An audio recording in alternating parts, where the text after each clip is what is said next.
chiremba. Saka nokudaro ndakafonera chirembo. Ndakakumbira munamato kuti ndinokwanisa kufamba nawo here kuti ndikakumbira munamato kuti ndikwanisa kufamba nawo.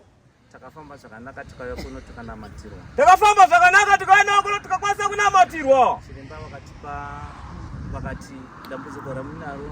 Chiremba vakati dambudziko ramunaro. Tinokumbira kuti tiende tinokunamatira ikuKariba. Ndokumbira kuti toenda tonokunamatira ikuKariba kuchitsuwo.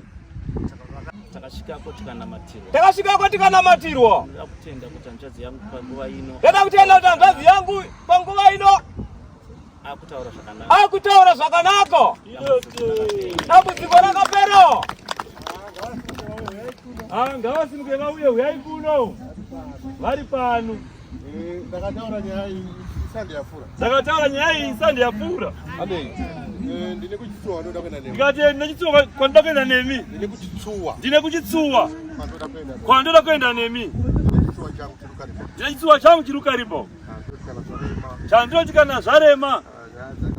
Kana nyaya dzakaoma saidzodzi. Ndiye ari panapa ari kutaura uyu. Ndimhorese hanzvadzi. Tinotenda Mwari. Tasvika kuchitsuwa. Takangoita munamato. Vanoti vakabva kuHarare. Pasina kutaura nemumwe. Asi tapedza pachitsuwa. Akatanga kutaura nevamwe vake zvakanaka. Mwari akanaka. Amen. Kubva kuLondon osvika achipora. I1 week kai. Kwewe uri kutadza nei? Chiri kukonesa kuti upore chii? Aiwa ndatenda. Garenyu pasi.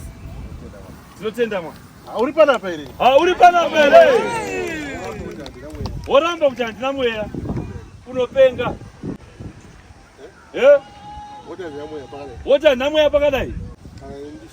Kana ini ndisina. Chiitawo simba rekurapa benzi tione.